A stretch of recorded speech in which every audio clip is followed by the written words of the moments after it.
Hey, good afternoon, you beautiful people.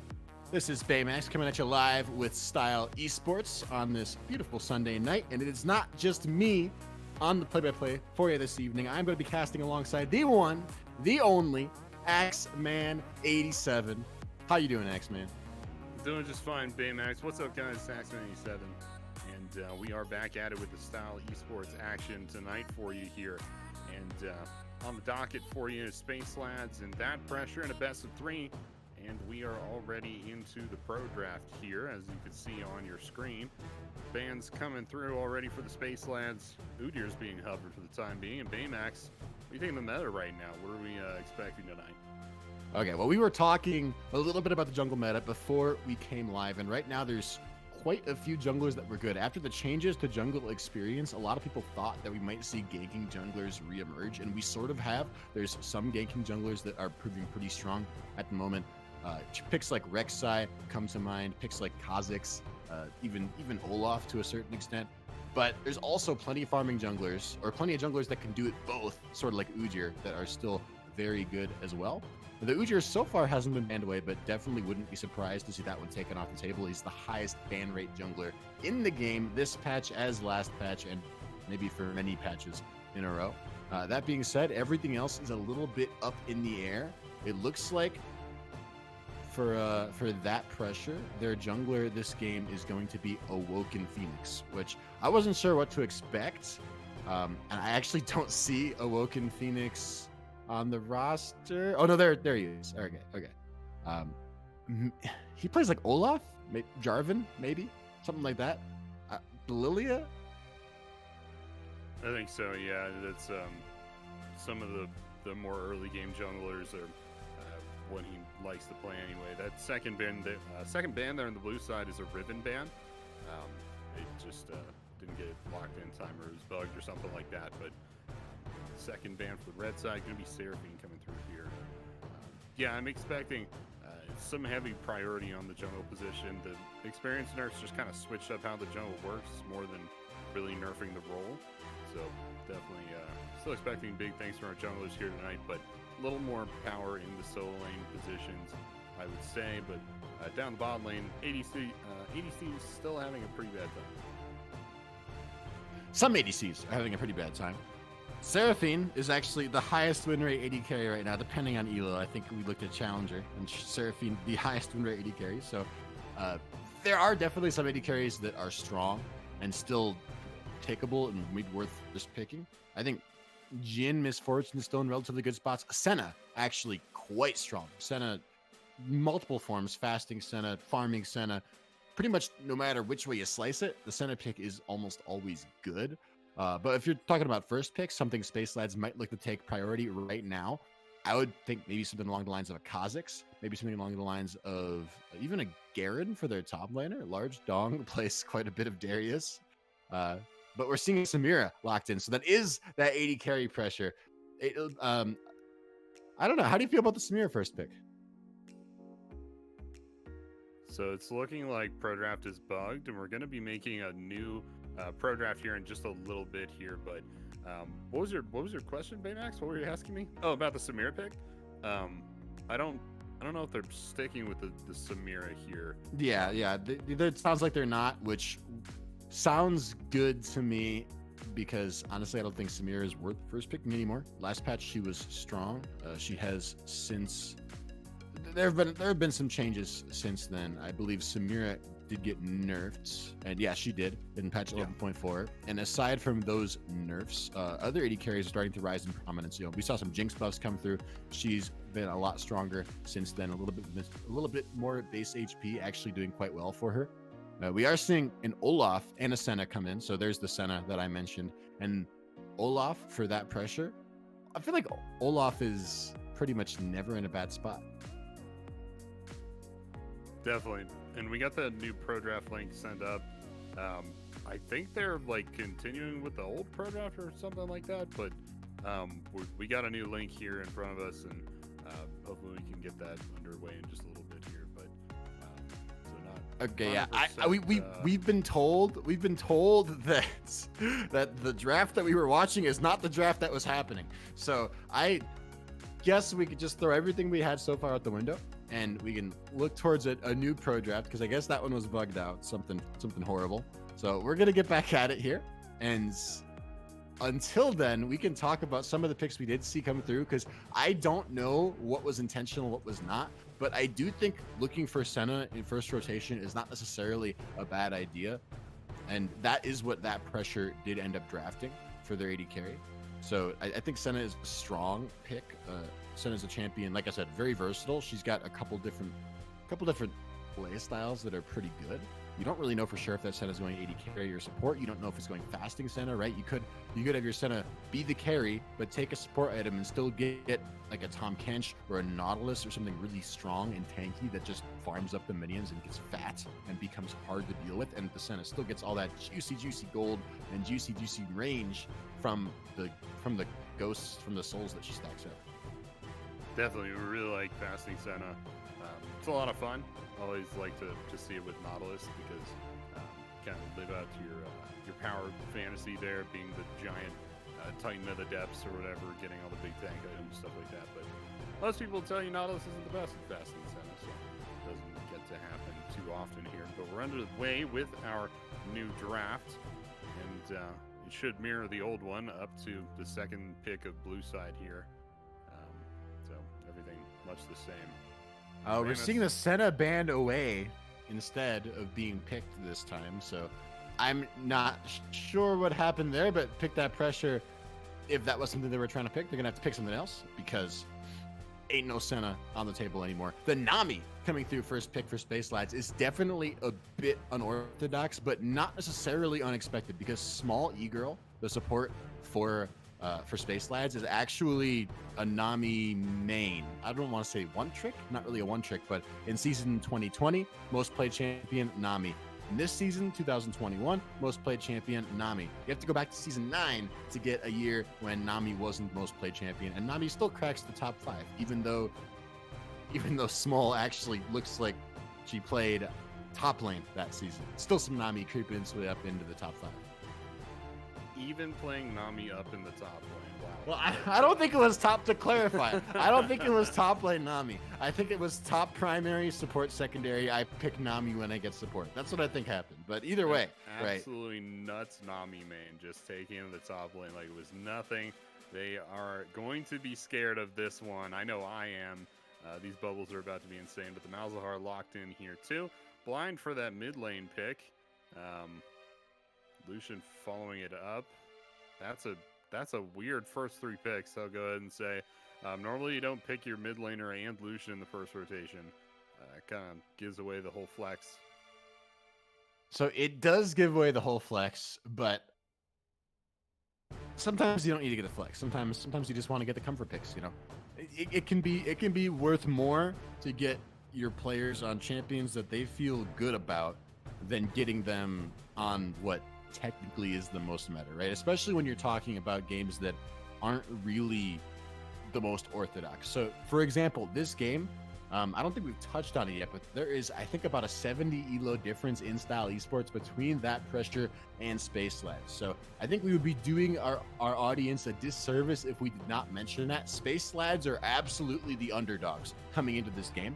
So I don't know what necessarily to expect from either of these teams, really, because both of them have really large rosters with versatile players. So I think, above all, what the best strategy when in a situation like this, especially for the team that is trying to fight back from behind, could be to just pick comfort, get your players on what they can feel good about, and try to draft with that in mind first, and with other stuff sort of secondary. And that can pay dividends, especially when you're against a team that can exploit when you aren't as comfortable on a pick. 100%, yeah. That pressure, meanwhile, just taking the meta, literally 100% so far. They're looking for solo lanes now. They won't have Gnar. Ooh, they lock in Ari. Okay. Well, that's not meta. But hopefully they know something we don't about this Ari pick coming through. Should be up against Malzahar, right? Which is a little strange as well, because that's it doesn't seem like a good matchup for Ari. Well, I will put it this way. Ari is good with Olaf, and Ari is good at breaking Malzahar's spell shield and getting aggressive in his face, right? So assuming that it's a 2v2 in the mid lane, I would take the Ahri Olaf over the Malzahar and Mumu any day. But you're 100% right. The Ahri is very unsafe if and when that Nether Grass becomes available and the jungler isn't there to intervene. If the Olaf is not there to save the Ahri, then boom, Malzahar ulti into a guaranteed Mumu bandage toss, into a guaranteed curse of the sad mummy, and you are going to be cursed because you are going to be dead. Wow, and nobody wants to be dead. So I think the Ahri can be good, but I think you want to play around it if you're going to draft it here. There you go. The last pick, Gangplank, coming through for the top laner of that pressure. That's a difficult champion to play. Most of the bad pressures players are platinum. I believe they're all plat here on this side, but you're looking at like I think we said low gold average. It depends. So I haven't actually looked. That pressure, which is the team on our red side of the rift right now, they have 10 people listed on their roster, and the highest 5 are all platinum, but the others are sort of all over the place. So Squizzy, who is the Gangplank, he's actually not platinum. He's silver 4. And he does play quite a bit of Gangplank. He's pretty experienced in the champion. He's got a decent amount of practice in it this season anyway. But like you said, that can be a difficult champion to execute. So I'm a bit surprised to see it come out in this game. Although I do like it with that pressure's team count. It provides a lot of mid-game map pressure around the mid lane and the bottom lane for that pressure to play around, and it also just is a nice scaling damage threat that can win the 1v1 against the Mordekaiser. I'm pretty sure you can orange out of the Mordekaiser ultimate, which is really annoying. So Olaf and Gangplank to get out of that Mordekaiser ultimate. If you're the Mordekaiser, right, you can't ult the Olaf, can't ult the Gangplank, can't ult the Ahri really, because she's just going to use her ultimate and live forever. Kai'Sa, assuming a 2 or 3 item Kai'Sa later on in the game, Kai'Sa probably just 1v1s you if you're the Mordekaiser. So I do kind of like the Gangplank for that reason. It can sort of nullify the Mordekaiser pick, but I don't know about for anything else. Yeah, the oranges definitely get you out of the death realm, I think it's called. But yeah, I think you make a good argument. Basically, every member of that pressure is not a good ult target for this Mordekaiser, which takes away a lot of the strength of the pick, right? So much of the strength of this pick is being able to go even or even have a bad lane and still provide value to your team in the late game, right? You can still ult it a carry, ult away a bruiser that's diving your back lane, something like that. An assassin, you know, all these things that Mordekaiser can do by taking one enemy champion out of the fight for 7 seconds. He can't really do that with this team, right? Not to any real effect anyway. So, yeah, that's definitely going to have a more difficult time as you look in the mid to late game. Even in the early levels when you just can't ult Gangplank, right?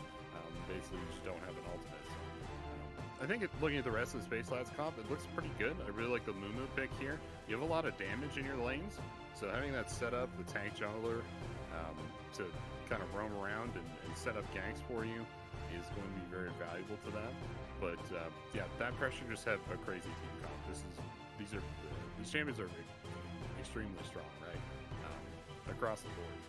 Yeah, I'm a little worried for the Space Lads, if I'm being honest. And the reason I say that is I feel like if the Lucian falls behind early in that bot lane, then Space Lads are going to have limited options, limited ways to kill the Olaf, the Ahri, the Thresh, right? The damage needs to come through from the AD carry because Malzahar and Amumu don't do that much damage. They take quite some time to come online in the case of the Malzahar. In the case of Amumu, like, you can build damage, but it's not really that good. You normally want to build tank. So I think for now, Space Lads sort of have most of their eggs in the Lucian basket, which can be good. I think Lucian Nami is a strong lane that has the capacity to bully Carlisle and the Slink pretty immensely in the bottom lane. But if that fails, I can view Space Lads pretty quickly running out of options, while that pressure just sort of comfortably scale into the mid and late game. And like we said, they have so many ways to deal with the Mordekaiser ultimate. Ahri and Kai'Sa and Gangplank all scale incredibly well as is anyway. Thresh is a very strong champion in the meta, good at getting people out of harm's way when it comes to all the pick that's coming through from the Space Lads, from the Amumu, from the Malzahar. There's just a lot of tools that pressure have to deal with what Space Lads have brought to the table. And that's the risk that you run if you're trying to prioritize comfort over actually having a cohesive team count. So we'll see. 100%, yeah, I agree with all the points you're making, but we are going to find out just how this first game of the best of 3 goes in just a little bit. We're going to cut to a little bit of a break here as we let the spectator delay run out. Don't change that channel. You're watching the Style Esports League on the Style Esports channel. We'll be right back.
Welcome back, everybody, to this Sunday Night Style Esports Best of 3 action. I am your play-by-play caster, Baymax. I'm going to be joined at the casting booth this evening by Axman87, and we got Space Lads on blue side versus That Pressure on the red side, and we're seeing a bit of a 5-man stack action coming through here. The hook on the Tough Ooh. Noob, not quite going to land. Close.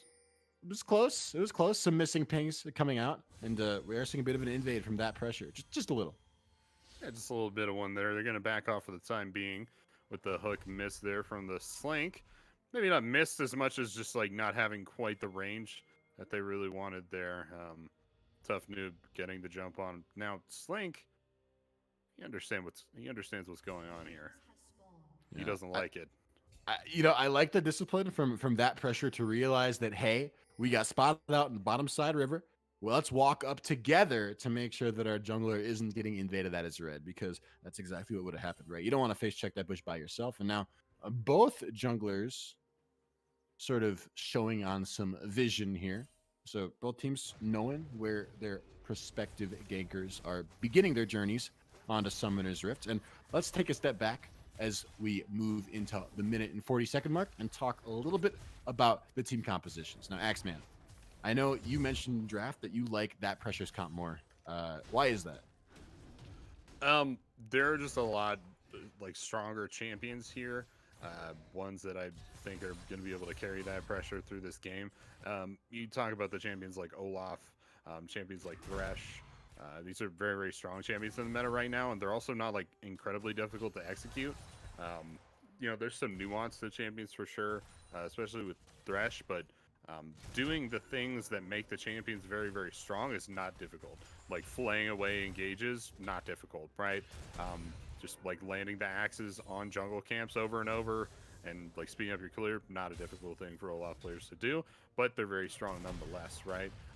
So I think that they have an easier burden of execution almost all the way across the board.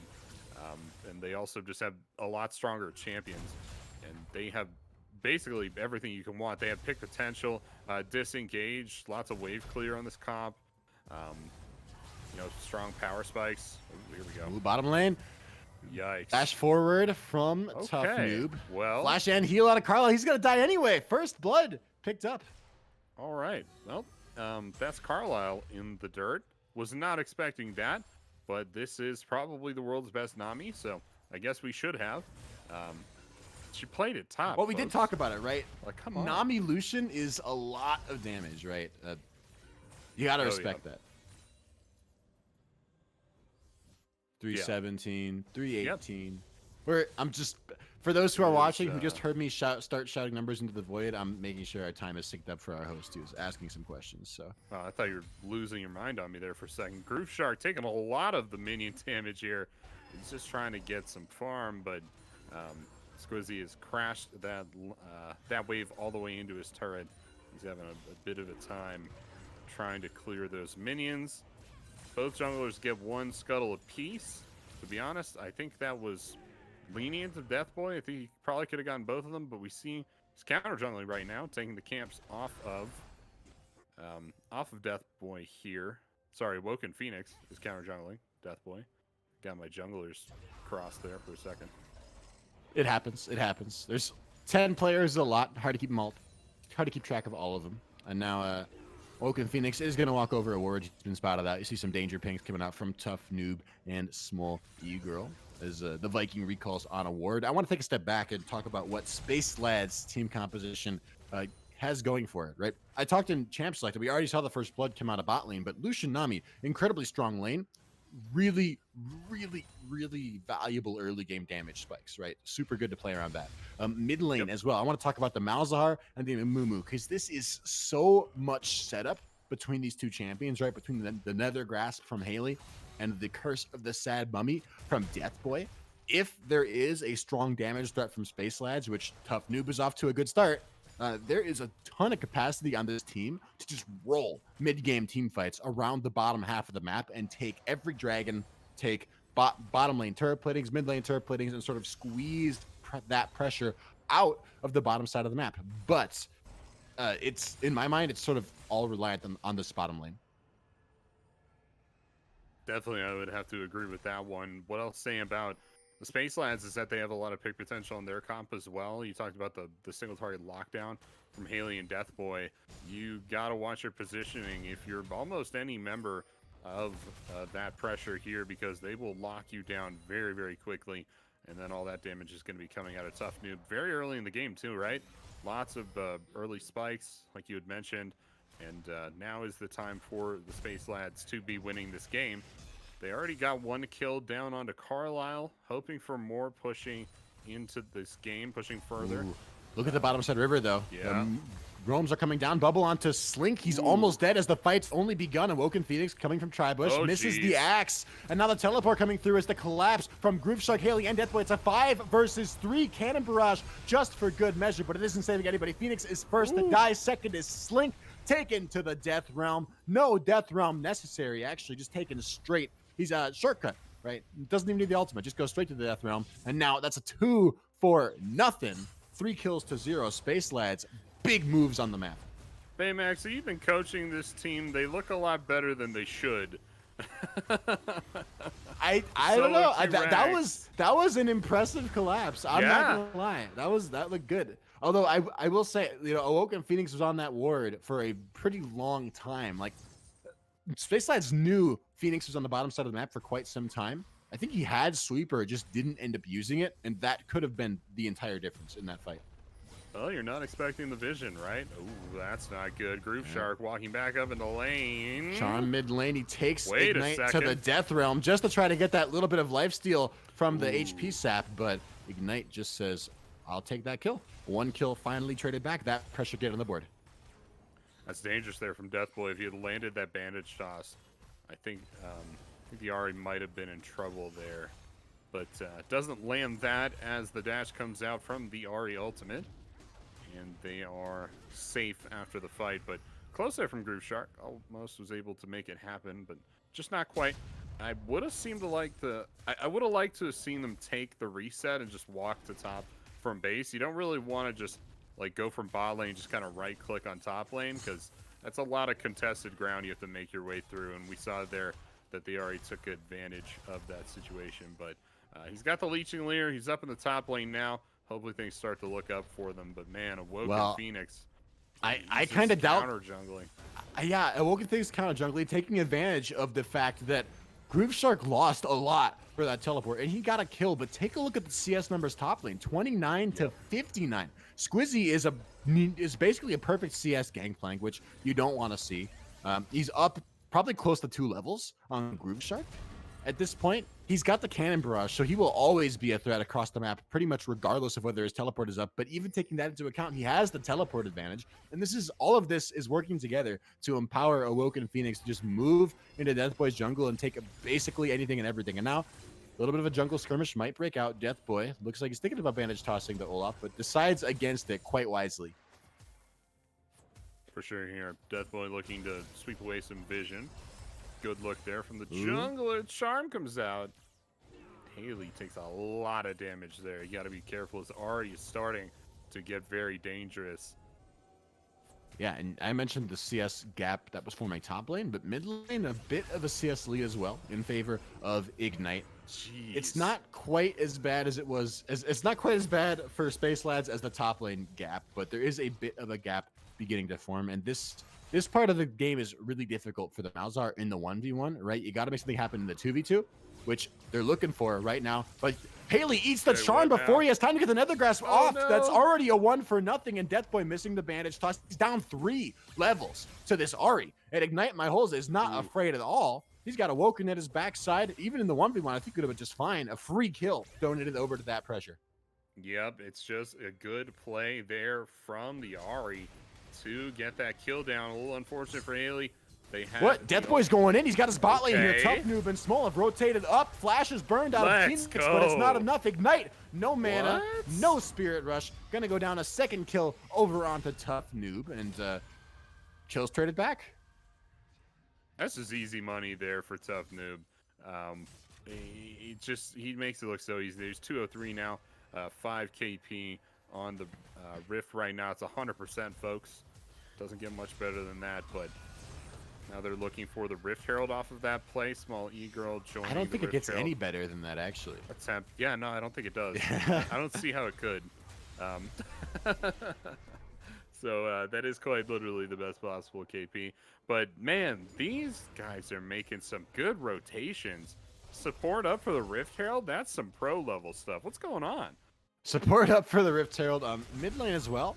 Some turret plates falling in favor of Haley, so not bad. Top lane beginning to maybe look a little bit better for Groove Shark. He's starting to find some ways to win these trades after getting at Leeching Leer. So all in all, this game is still very close. Don't get too twisted. 5 kills to 2. There definitely is a slight lead for the Space Lads, but we talked about it in Champ Select. In my mind, that pressure definitely outscale.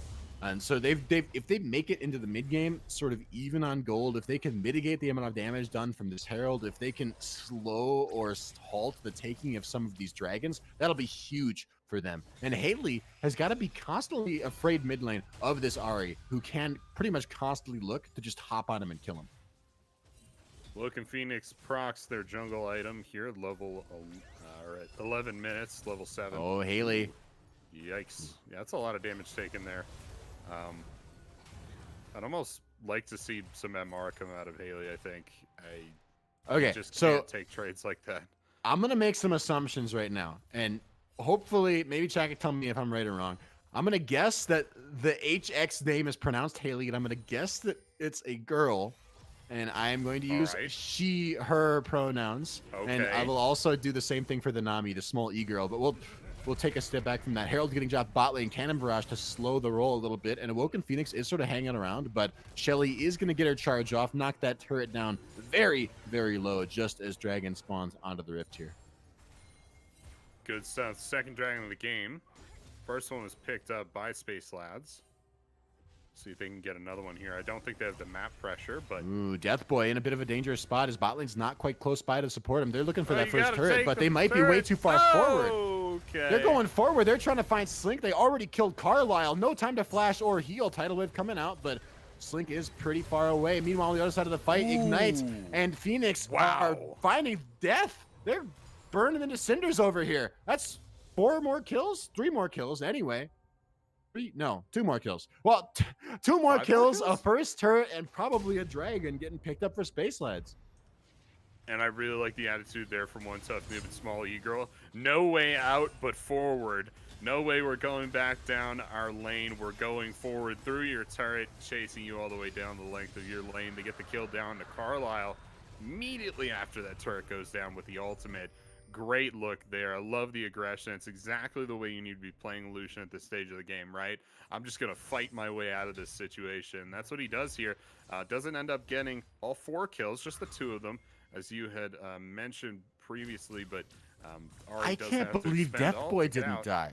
I can't believe Death Boy didn't die. He was by himself in a 1v2 against Phoenix and Ignite for so long. I don't know if like every skill shot missed or something. I'd have to watch it back because I was too busy tunneling on Tough Noob, but I feel like he should have died there. I sort of think the Space Lads may have gotten away with murder on that one. Seems like a possibility to me for sure. But I'm pretty sure, yeah, One Tough Noob still with 100% KP. Jeez. Kraken Slayer finished, by the way. Kraken Slayer picked up for him. Leandries for Haley in the mid lane. So some big item spikes coming through across the map for Space Lads have not yet been answered from that pressure. That doesn't even matter, Baymax. That doesn't even matter. You know what I'm looking at right now? The shield bow? Small E-Girl with a Moonstone Renewer at 14 minutes into the game. What is happening? That's scary. For those who may have been living under a rock for the last 4 or 5 patches, Moonstone Renewer is absolutely disgusting. It's been nerfed, I think, maybe twice by this point. It's definitely not been untouched by the developers, but it's still quite a strong item, and does a lot of healing at all stages of the game. And now mid lane, combine the healing from Moonstone Renewer with Tough Noob already getting that Kraken Slayer finished, and this is a dynamic duo that is to be feared. That pressure have got to play very careful around this Lucian. Definitely. Not only that, but it could be any mythic item. If the enemy support is getting the oh my god! Look at the damage coming out of the culling. Tough Noob hooked under turret, but he's not done yet. He's looking for more. onto Slink. This mid lane turret might not be long for this world. Carlisle's not long for this world. Dashing, Jeez. flashing, auto-attacking, tough noob. Finding a kill under turret once again. I think that's the third time Carlisle has died without burning heal or flash. Insane stuff. I believe so, yeah. But another Mythic coming through here. This time for Death Boy, picking up the tank Mythic there. Team's starting to get super big. Look at the map, though. Space Lads looking for this mid lane turret. There's a bit of a flank from Squizzy, but not exactly feeling empowered to go in on that one. I gotta say, Axeman, in Champ Select, I was pretty confident this would be a 2-0. I didn't think Space Lads would be the ones making it a 2-0. But right now, they're kind of making it look easy. For sure, yeah. And Lucian's not a crazy strong champion. They're into one of the best bot lanes in the game right now in Kaiser Thresh, and they just kind of stomped them. And they are stomping the rest of that pressure now. Haley's in some trouble. Yikes. Spirit Rush, that's just all she wrote. Ignite my holes, picking up a solo kill. You just don't have any options as the Mouse of Heart to step out from underneath that tower. As long as the ultimate is up from the Ahri, she always has access to you. You just don't have any counterplay, right? I mean, you can ult her, but she's just going to stand there for the duration of the ult and kill you afterwards. Unless she has a pretty low health bar, not a lot of counterplay in this matchup. Ooh.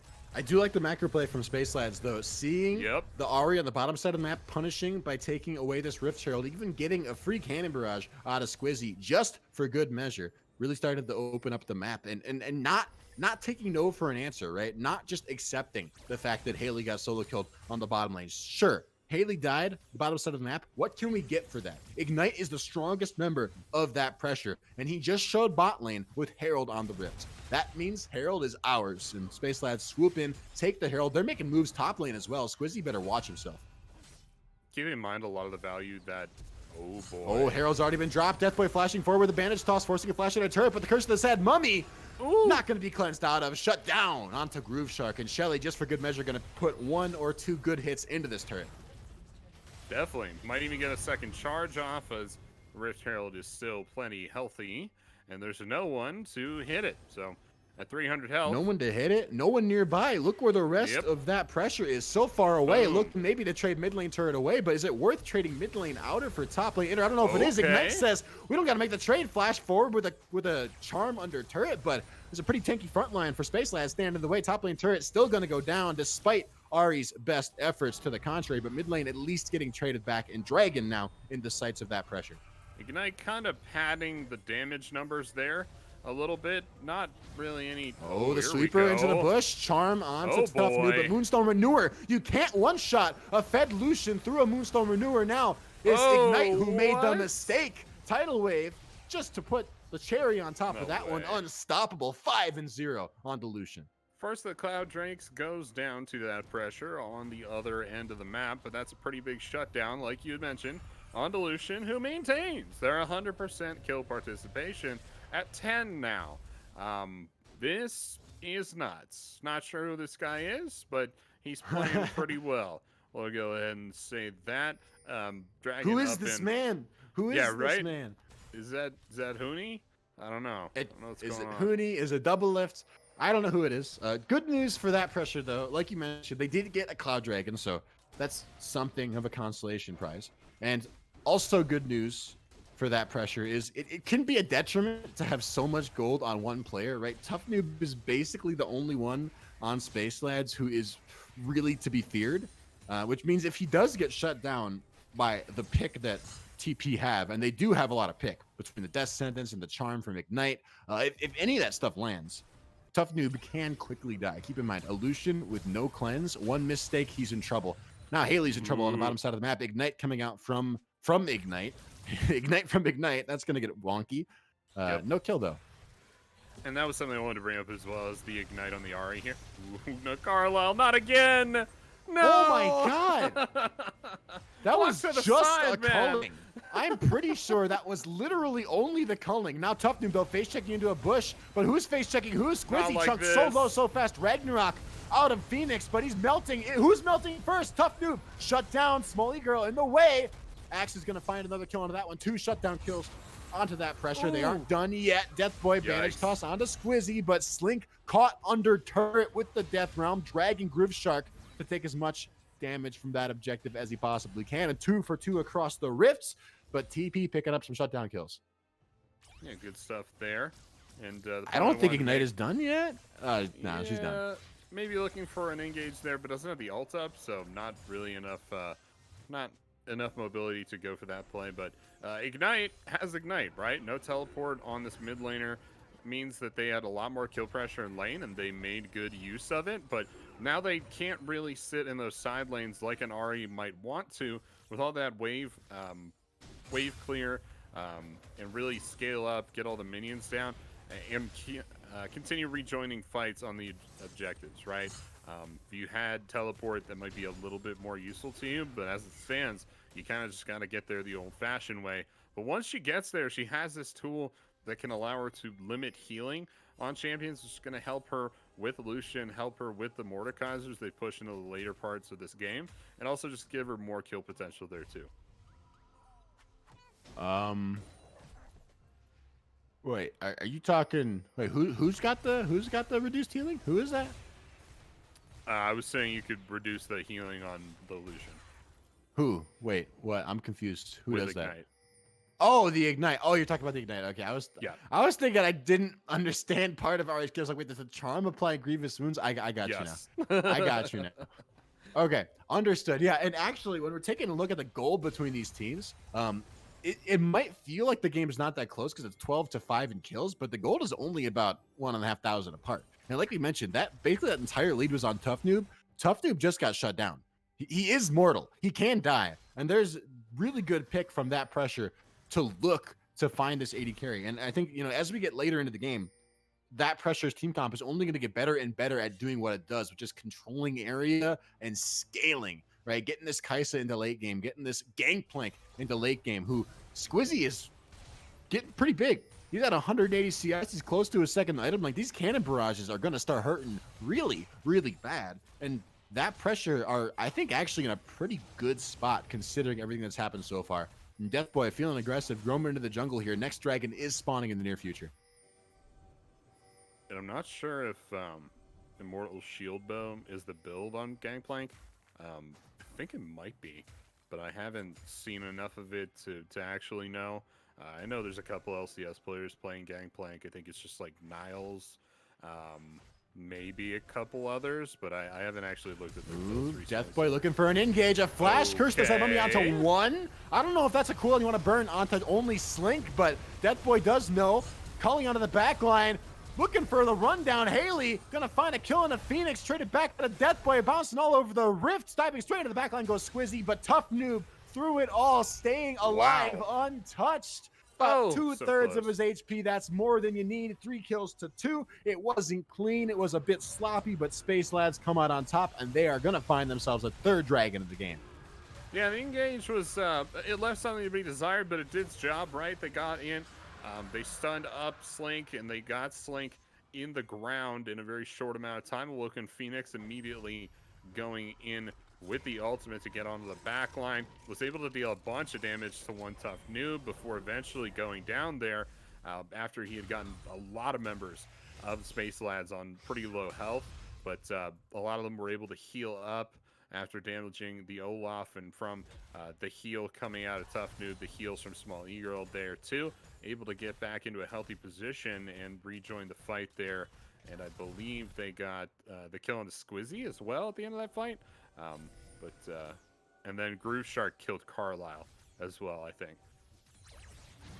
Yeah, I don't. I thought it was all kinds of cack. There was like 3 different team fights happening in the same team fight. So you would be forgiven for missing something. I definitely didn't catch everything that went on there. But what I did catch was team fight win for Space Lads. 3rd dragon picked up for Space Lads. Although Smalley Girl and Tough Noob gotta be a little bit careful. The Dragon has been popped. They're looking for the rundown. Culling is just gonna murder Awoken Phoenix. Now Squizzy looking for a flank from the backline, but Tough Noob isn't afraid. He dashes forward straight into an auto attack. Squizzy's shield bow keeping him alive, and that's a shutdown, a 1-for-1 that killed it. Honestly, did not have to get traded away. Definitely, he just gets a little bit too far out of the range of the heal from the Nami there, and I feel like if he kited back towards Nami, they could have gotten the Guardian proc and maybe had a better chance of winning that fight. But I believe dashed away from the Nami there, and that's not gonna win you those 1v1s, right? Maybe Getting a little not too able hypey. to 1v1. Just a little yeah. too hypey. Yeah, I would say that's fair. Getting a little too hype there. I mean, I would be hypey if I was them too, right? Though, like, I wasn't kidding. Space Lads are definitely underdogs. They were down what 70 LP on the Style Esports ranked ladder. Like, it's not really in terms of ranking between these teams. They aren't that close. On paper, that pressure should probably be running away with this game, and they're not. Right? Anything but. Space Lads are putting up a strong fight in good contention for winning this game. They're in the lead, if anything, right now, and that could definitely change. We're seeing some less than squeaky clean team fights coming out of both teams, but Space Lad's still on top. That counts for something. Ignite is almost at 10 CS per minute. It's down about 15 off of that mark. It's pretty close, pretty good for a plat player. Both these teams really outdoing their solo queue elo, which is something we see all the time in Style Esports. So many players are just not. Oh, death sentence onto Death Boy. He knows the meaning of that word. Cannon barrage drop. That's a lot of cooldowns for Namumu. The bandage toss onto Ignite. I don't think he wanted to land that. Ignite says, thank you very much. I will take my free kill. Now a teleport from Squizzy, and that pressure, we're looking to maybe re-engage the fight, reassert some vision control over this Baron, and just maybe start it up. Ooh. Okay, that call wasn't as good as some of the other ones we've seen so far this game, but looking like that pressure going to start with the Baron. See if they Baron finish has it been or if it's started just a up. bait. Keep in mind, it's a 4 versus 5, no culling on Tough Noob. The Nether Grasp gonna find Awoken Phoenix and Haley. Or Ignite, I don't even know what just happened. Ignite got Nether Grasp, manages to get out of that one alive. Whoa. But meanwhile, double kill for Tough Noob, straight onto the backline. Squizzy and Carlisle dying before they even know what hit him. Awoken Phoenix running for his life. Ignite following suit. That's 3 easy kills picked up for the Space Lads, and no Baron in contention for that pressure. Yeah, and Ignite falls further behind that 10 CS per minute mark. That's not quite what they were looking for, but I guess Haley's soloing. Haley's starting Baron. Yeah. I don't know. I think it's a good look, actually. Yeah, I think it's a good look from Space Lads. There's long death timers on TP. No teleport available for Squizzy. Nobody's even nearby. There's no vision control. That pressure don't even really know that Space Lads are on Phoenix. this. Ooh. It would have been blind. Flash up. If he stole that Baron, it would have been blind. It would have been just dumb luck. There was no vision. He did have blast plant. Could have looked for the plant over the wall, but Baron snuck away by Space Lads just in time for Dragon to spawn. Good stuff. They're all alive too, right? So they all have the buff up. Don't see that too often. Normally you lose at least one over Baron, but kind of get away with murder here. Now they're running for the Dragon, as this is soul for them coming up in the next 20 seconds. How did this happen? How did we get here? We got it here because Tough Noob is just incredibly strong, and Haley has landed some clutch Nether Grasps, and I think that about sums it up. A small E-Girl really doing quite well in the Nami as well. The Moonstone Renewer and the Staff Flowing Water putting it on the work. Now Death Boy chunked very, very low. Cannon Barrage already dropped, and not finding a huge amount of AoE damage, but splitting up Space Lads, forcing a flash out of Groovestark. Death Boy going forward. He didn't get the memo, forcing the Ragnarok out of Phoenix, but he's dropping low. He's still alive on the other side of the fight. Slink paying with his life. Meanwhile, Charm out of Groovestark. I don't know if you wanted to ult this Ari, but you did. Now you're trapped in the death realm with her. Gonna get chunked very, very low. Finally, a kill getting picked up on that one. But meanwhile, Tough Noob straight into the back line. He's gonna try to look for Phoenix, but he's not gonna get it. Squizzy picking up that kill. This gangplank is really scaling almost to the third item. Haley flashing away. Small E-Girl routed. Space Lads on the retreat. That Dragon Soul is not gonna get picked up today. The Q from Squizzy, the E from Olaf is all the damage it took to kill one Tough Noob. That's an unfortunate amount of true damage onto the Lucian, and yeah, no, he goes down almost as immediately, almost as fast as he went in, and didn't really have any follow, didn't really have any engage for himself, but wanted to fight anyway. Tough Noob, stop. You're getting too hypey, man. You're getting too hypey. You're going too deep, too fast. Like, things are looking good. And then I feel like recurring theme, he keeps going melee into Squizzy. This is also a recurring theme, by the way. Haley getting 1v1 or not. Switching the tides on that 1v1. Ignite no longer able to find the win. Left to the side lane. But as I was saying quickly, I feel like there's a recurring theme in these team fights with Tough Noob constantly dashing too close to Squizzy, not respecting the auto attack damage from this Gangplank. It is a 3-item Gangplank that we're seeing come through now. Late game Gangplank does a ton of damage. Certainly does there, but that was a crazy 1v1 from Haley. Now, in Ignite's defense, they did come flying out of a bush, miss everything, and then immediately get ulted by Haley. That call almost took the entire wave. That was nuts. Yeah, Space Lad's taking advantage of the death. Definitely, but the 1v1 I think goes a little bit more Ignite favored if they hit like even half of the abilities. I agree, but it didn't go Ignite favored. Yep. Now it's Space Lads running it down mid, trying to find this mid lane inhibitor turret, but the Cannon Barrage splitting the team. Deathboy still whacking away this turret. He's sort of caught out, but the rest of that pressure don't look like they want to engage on the Amumu. His full tank out of Sunfire Cape. Pretty hard to kill Deathboy. So Space Lad's going to sort of slink away from this one. Mid lane turret picked up, but no kills for anybody. Not yet anyway. No big objectives coming up for the next 3 minutes either. But the entirety of Space Lads, oh, this is not good.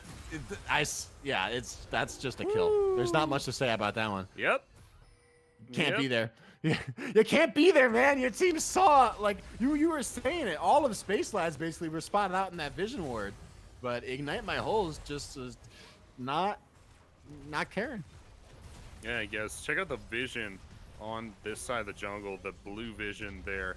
They got every corner of that jungle lit up like a Christmas tree. There's nothing that goes on in that area of the map that the Space Lads do not see. So it'll be very difficult for that pressure to make any kind of maneuver, any kind of rotation through there. And for sure. Meanwhile, they have no vision of their own to keep track of Space Lads, right? It's a big rotation over onto the Ahri. Yeah. That bot side river is the deadliest Christmas tree I've ever seen. Now Squizzy, caught under turret by a Banish Toss, doesn't have time to use the oranges. He gets one shot. Tough Noob picking up that one easy peasy. Now the calling is going to come out looking for some poke damage. Not a lot of it's going to land. Death Sentence did find its way on a Tough Noob, but he's going to be alive for now. Charm goes wide, straight into the grasp. Ignite, you can't dash forward. Stopwatch going to get popped, but a killing spree already. Carlisle and Slink are down for the count. Squizzy already dead. Awoken Phoenix next in line. That's got to be the game, Axe Man. 5 kills for nothing in the base of that pressure. 13-3 on Tough Noob. Space Lads defying expectations, and it's that pressure who are suddenly the underdogs of the series. Baymax, in game 1, there were cracks in the armor from Space Lads. You could see it from the get-go that this team definitely had weaknesses, but there was no exploiting those weaknesses here in this game. It seemed like that pressure were giving away everything that they could possibly give. It was just Ignite holding it down in the mid lane, getting the occasional solo kill onto Haley in the early game that was holding this team together. And even at the end of the day, that could not save them from the onslaught that was one Tough Noob. The bot lane, this was definitely a bot diff kind of game.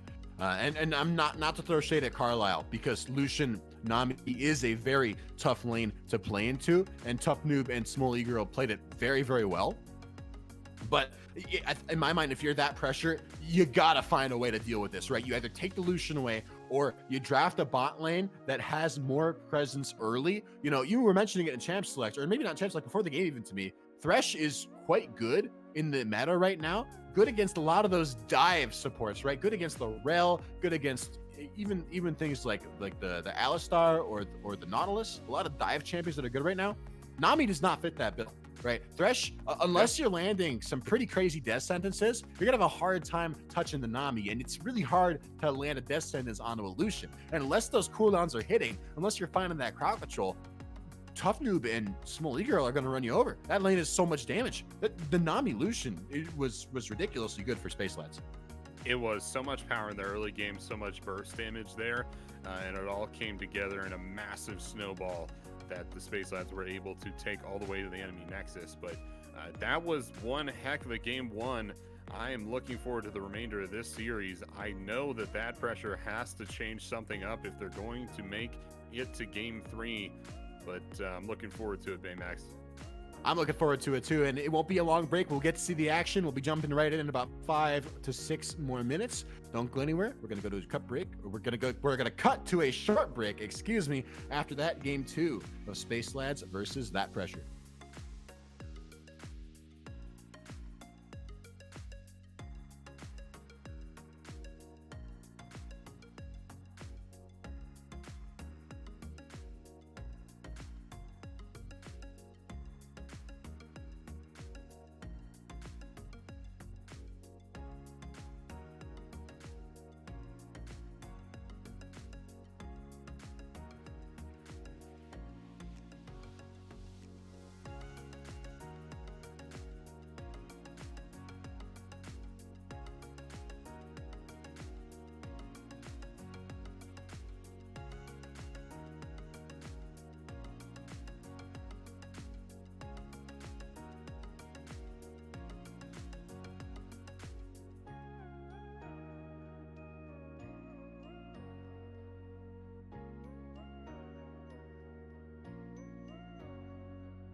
right, the voice in my head has told me that we're live, so here we are, Champ Select game number 2, That Pressure versus Space Lads. There has not been a side swap. Space Lads still on blue side, That Pressure still on the red side, and so far, some similar looking bands coming through, the Lily and the Wukong once again. Before we get to it at Champ Select, I'd like to remind you that we are in game 2 of this best of 3, and it is once again Baymax on the play-by-play action, and I am joined on the metaphorical casting booth by the lovely, the beautiful, the luscious Axeman87.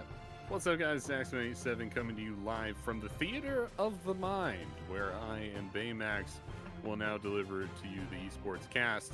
But we are into Pro Draft, as Baymax mentioned, and we're already through that first ban stage here. I believe everything is the same, but Lucian is added to the ban list for That Pressure for obvious reasons. For obvious reasons. And by the way, the Theater of the Mind, I like that. I'm not sure where you pulled that from, but that's a good one. That's a keeper, I think.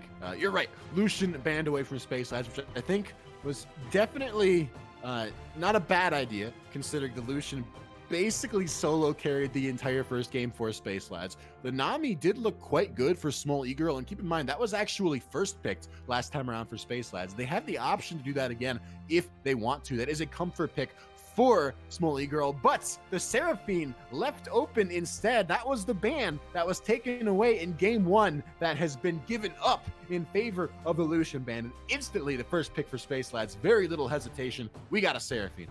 Baymax, now that Seraphine is definitely going to be in game 2, where do you think it's going to go? Because we saw Small E-Girl and Nami last game.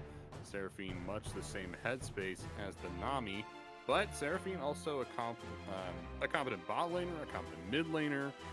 So where do you think? Where is this going to go? So I think Seraphine is best right now as a bot lane, like sort of AP carry in the bot lane role. That being said, Tough Noob doesn't really play it, so I would most likely expect to see this picked up by Small E-Girl, as it's actually Small E-Girl's second most played champion, right behind the Nami thus far this season. And I think Seraphine in the support role, totally fine. Might be a little bit better in the carry role, but perfectly viable in that support role. A little bit scary against an Olaf and a Thresh. That's a lot of ways to get onto the backline, and That Pressure apparently not feeling the pressure too much. They run back the first 2 picks from last draft once again. Maybe a little bit predictable. I don't know if that's going to pay off. I don't know if that's going to pay off for him. Yeah, I don't know if it will either, right? Didn't really like to see that, but actually going through more picks here, I'm looking for Space Lads to pick up a bot laner, right? Unless it's Seraphine. Yeah, I think Space Lads still need an AD carry.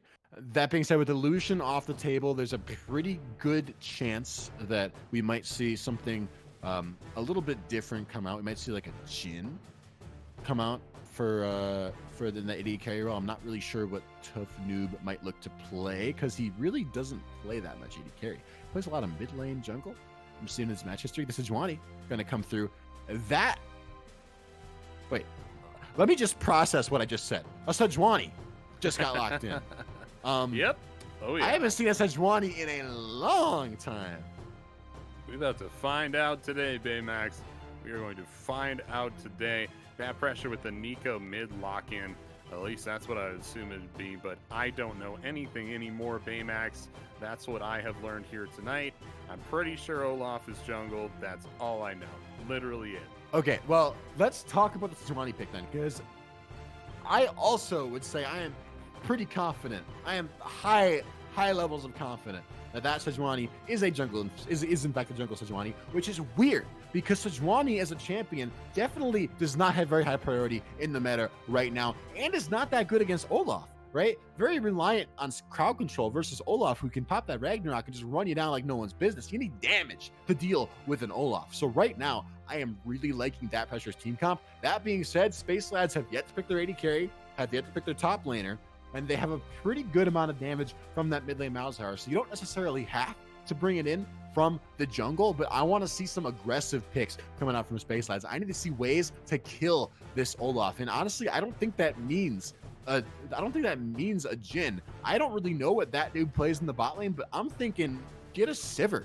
Get a Jinx, get maybe even the Kaisa, something that does a ton of damage to people that have to get up in your face, right? Those are sort of champions that are all in line with the Lucian, at least later game in terms of like medium-ish range AD carries with high DPS. That's the key. Auto attack, reliance, and murder that Olaf, right? You want to kill him as fast as possible. Now, some more picks starting to come through. The Xayah AD carry picked up for that pressure. Good stuff. What are you thinking now? So I like the Xayah pick. It's a blind pick, obviously, but it's a very safe pick as well.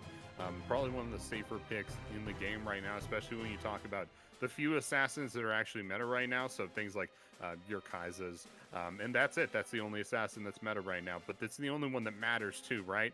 Jhin gonna get locked in, so no Kai'Sa this game, but it definitely could have been. And that's what Xayah does so well, is you just push a button and become untargetable. It's the only AD carry that can do that. I think. Pretty sure. Yeah, that makes sense.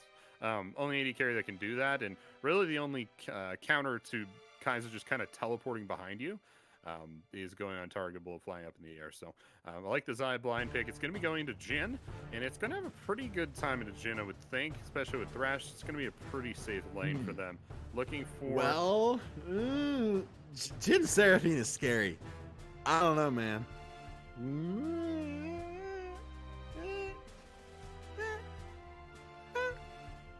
Pick into Ornn for Renekton. Oh man, they didn't have the Nara up, so this is, I don't know. Is Renekton legal into Ornn? Can you play this?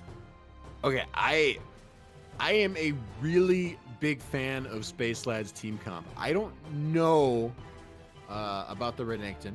I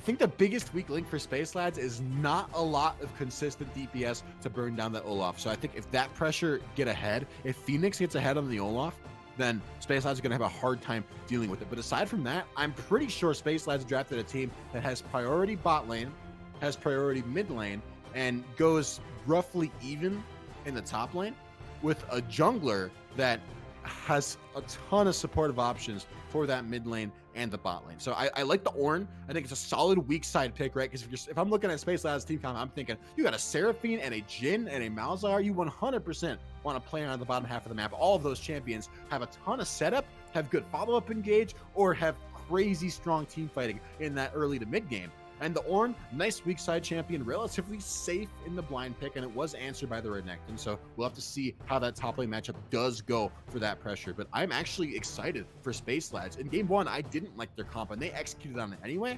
I like their comp now. Yeah, I definitely like the comp now. I'm eager to see how they fare in a game with an actual team comp here. And you're right, there's so many options here in this game for their team fights with the Sejuani and Ornn ultimates coming through. I would say they probably have less damage in their comp this go around, but they definitely have like way better setup for that damage. So that speaks to me that, hey, we're trying to scale a little bit later into. Oh, Maxman, I think you muted yourself on accident there. Did we lose you? Are you there? What's going on? Are you there? Looks like it might just be me for now. So I'm going to carry on with the champ select for now. We got I don't know what point Axman was about to make, but I can make some points of my own here. So he was talking about the differences in the team comps here. Space Lads may be lacking damage. I want to get on that because maybe, yes, from behind, there's not a ton of DPS to deal with, for example, the Olaf on the side of that pressure, but keep it real. All right, Malzahar scales very well and is eventually going to get to a point where he's got a ton of DPS for shredding through that Olaf. Seraphine actually does a ton of damage, right? Like later on through the game, those notes start chunking super hard, and it's great kite. The movement speed and the healing and shielding is super good for getting your allies away from that Olaf that's Ragnaroking at you, that's Ragnaroking at your face. So just because you don't necessarily have a ton of high DPS early game to melt through that Olaf while he's Ragnarocking doesn't necessarily mean you can't deal with it, especially if the Olaf doesn't get ahead early to begin with. And for the Olaf to get ahead, you're gonna have to play off of a lane somewhere, right? You gotta abuse your lane pressure to look for leads on the map somewhere, or abuse the 2v2 somewhere. I don't know that pressure have an especially strong 2v2 anywhere. Maybe mid lane, but I don't know if that's stronger than the Malzahar Sejuani 2v2. Malzahar's got a ton of setup. It is hard to win a 2v2 against a Malzahar when it's just going to nether grasp on your face, and all of a sudden you take just a ton of damage. So I think I'm back. You're back. I hear you. I am back. I'm here. Okay. I'm not sure what happened. Been having audio issues today, but hopefully that doesn't happen again. So sorry about that. But we've made our way through the draft now, and both teams will be getting in the game momentarily before we cut to the spectator delay. But just some final thoughts going into this game. Much better draft, I would say, from the Space Lads. At least I believe in this draft a lot more. Tough to see them not get Lucian or like an early game hyper carry, because one tough noob and Small Girl were super dominant on that play style against Carlisle and Slink. But they seem capable enough. Think of it this way. This is not a weak bot lane by any means. It might not be quite as strong as Lucian Nami, but Seraphine Jhin, both those champions out damage the other champions on the side of that pressure, right? Jhin is more damage than Xayah early. Seraphine's more damage than Thresh early. And Seraphine has sustain, and Thresh does not, which means that there's going to be a lot of room for Tough Noob and Small E-Girl to take trades that maybe otherwise wouldn't even be that good. But if you got sustain and they don't, then it becomes good because they can't heal and you can't. So like there's definitely room for a lot of stuff to happen in the bottom lane. There's also great setup between these two, right? There's a pretty easy poke and harass from Seraphine to set up for a deadly flourish from Jhin, which is easily going to transition into a stun from Seraphine's ability that I forget what the ability is called, but keep in mind, if an enemy is already slowed, it roots them, and if an enemy is already rooted, it stuns them. So that's a lot of chain crowd control coming through from the Jhin and from the Seraphine. So I really think if the hooks from Slink aren't landing, this bot lane can be very, very good once again for Space Lads. Certainly can be there. I'm excited to see Ignite as well. On a champion as an Ahri, I think they did pretty well with Ahri, but I don't think Ahri is super strong right now. I don't know necessarily if Nico is like better, but I think it at least has to be a little bit better, right? But maybe we'll see if Ignite can carry on this champion. But either way, I think. Go ahead. Go for it. Sorry. No, I just think there's a ton of pressure on Ignite to carry. Actually, now that you mentioned that, I'm looking at that pressure as team comp, and I'm thinking, how are they actually going to force a fight? They've got to kill the Seraphine, they've got to kill the Jhin, they've got to kill the Malzahar. How are they going to get onto the back line of Space Lads? And it's pretty much only reliant on like a clutch hook from Slink or like a flash flay play or like a flash pop blossom from Nico. That's really it. And you don't ideally want to be reliant on crazy flash outplays for primary engages on the team. That might make it really, really hard for that pressure to execute on this composition. I think it might indeed, but with that, we're going to cut from the rest of the spectator delay to a little bit of a break here before we get into the game. You're watching the Style Esports League on the Style Esports channel. Don't touch that dial. We'll be right back.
Welcome back onto the Rifts. The voice in my head has told me that we are live once again with Game 2 on this beautiful Sunday evening. And kudos to the teams for not making us work too hard, because Space Lads and That Pressure are once again picked the exact same sides. No one has swapped around. So that's easy on us, easy on the production side. I want to take a quick break to talk about this invade that's happening, because there's a 5-man stack from Space Lads and a 5-man invade from That Pressure. We might see some fireworks when these teams collide, X-Man. Starting to look that way, Baymax, as both teams path for each other in the bottom side jungle here. Oh my god.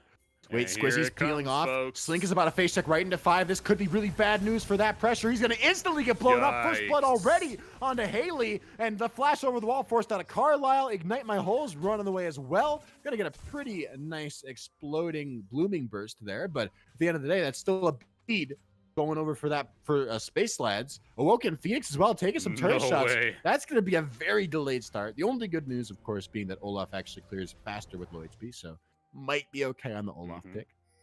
Yeah, it's a boon more than anything else, but sometimes your Olaf, you like to go Q and then directly into E to try and lower your own health and clear a little bit faster. Take W third. Probably won't be able to do that this go around. Just takes W second and he'll be just fine, but he will need to update his pathing perhaps a little bit here if he's not able to get enough healing. I'm looking at Olaf right now. Yeah, he's going to smite that buff for health and pass by the Raptors going directly to Wolves. So some interesting pathing this go around from the Olaf. Unfortunate that he is having to do this. We'll see if maybe Deathboy is able to keep up with him because of this pathing. So good call on that one. I want to point out, regardless of whether Phoenix is okay in the jungle or not, that was a good start for Space Lads, right? Getting several flashes, or one flash out of Carlisle in the bot lane from That Pressure, trading almost no summoner spells for it, and then being up in the experience in the bot lane now. Small E-Girl and Tough Noob. I got my eyes in the bot lane once again, right? Descendant's going to go wide. Tough Noob once again sort of doing his best to make the bottom lane from That Pressure feel the pressure. And I think once again, the bottom lane is the answer to Space Lads winning this game. Although top lane, Deathboy looking for a gank. I'm sorry, X-Men, I haven't shut up for like 5 minutes. No, Squizzy don't worry about it. trying to dash through Deathboy to get away from this one, but going to get stunned up by the Sejuani passive. Wow. Forced to dash away, forced to flash away. Groove Shark almost picking that one up. Yeah, close one there. Groove Shark just at 1 CS against the 12 from Squizzy, but Squizzy almost loses his life there, having to back off. The gank from Deathboy being a little bit more effective than perhaps we had anticipated on the casting desk. Maybe Sejuani is good. I don't know. It's keeping up with Olaf so far. Maybe that's just down to the level 1 shenanigans. I would have to say that is incredibly likely, but okay, maybe, I don't know if anybody just watched the farming in the top lane. I don't want to BM Groove Shark too bad, but I will say he does not look especially experienced on the Ornn. He missed a lot of last hits that he had no business missing, but we'll see. That might not bode well for Space Lads. I think even though Squizzy did have to flash, I think he will be just fine in the top lane. And if Groove Shark is going to stay alive, you might need a significant more amount of jungle attention. I'll have to wait and see how that goes. Definitely here. He does have the level lead on top of Squizzy. That is something that last hitting was not going to limit him there. But yeah, losing the gold is eventually going to hurt you, right? And Squizzy coming back into the lane with a long sword, despite getting forced out of lane by a gank, is not really a good sign, right? Ooh, Deadly Flourish onto Slink bot lane, already forced to flash away. A forced shot. Tough Noob picking up the first kill of the game once again. That's not a great start for That Pressure. Yeah, that's first and second death there on one champion. Not sure what just happened there, but Awoken Phoenix will undoubtedly kill Groove Shark here.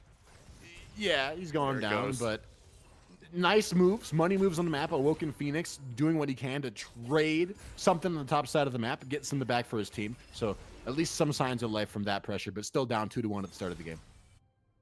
Carlisle decides to stay in lane here, try to stop the waves from crashing into his turret, try to keep up in CS, has been putting up a heroic effort so far. In fact, even pulling ahead of one Tough Noob here as he continues to clear these waves. Ignite. Not quite as convincing this go around as with the Ahri. Not quite. I mean, well, If we're looking at the mid lane, Nico is really not a threat until level 6. Level 6 is when you got to watch out because Pop Blossom is going to enable some serious one-shotting power. And now Slink maybe trying to do some baiting. Look who has arrived in the bottom side of the map. It's Squizzy. Death Sentence into a lantern. Tough Noob's got to be careful, but Squizzy didn't actually take the lantern. He got caught up by a Malzahar for a little while there. I'm not even sure what happened. Haley should be all right on this one. It is level 6 on the Nico. Pops the spell shield. Tanglethorn's going to land. He's the Pop Blossom and the Flash. That's almost a one-shot. It is a one-shot onto Haley. Kill traded over. That pressure, evening up the scoreline 2-2.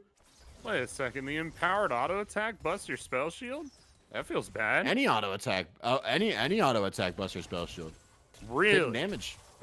Take damage. It's not a spell shield. It's not only a spell shield. It reduces 99%, I think, of the damage from whatever the next spell or attack that hits you is, and it dissipates if you get hit.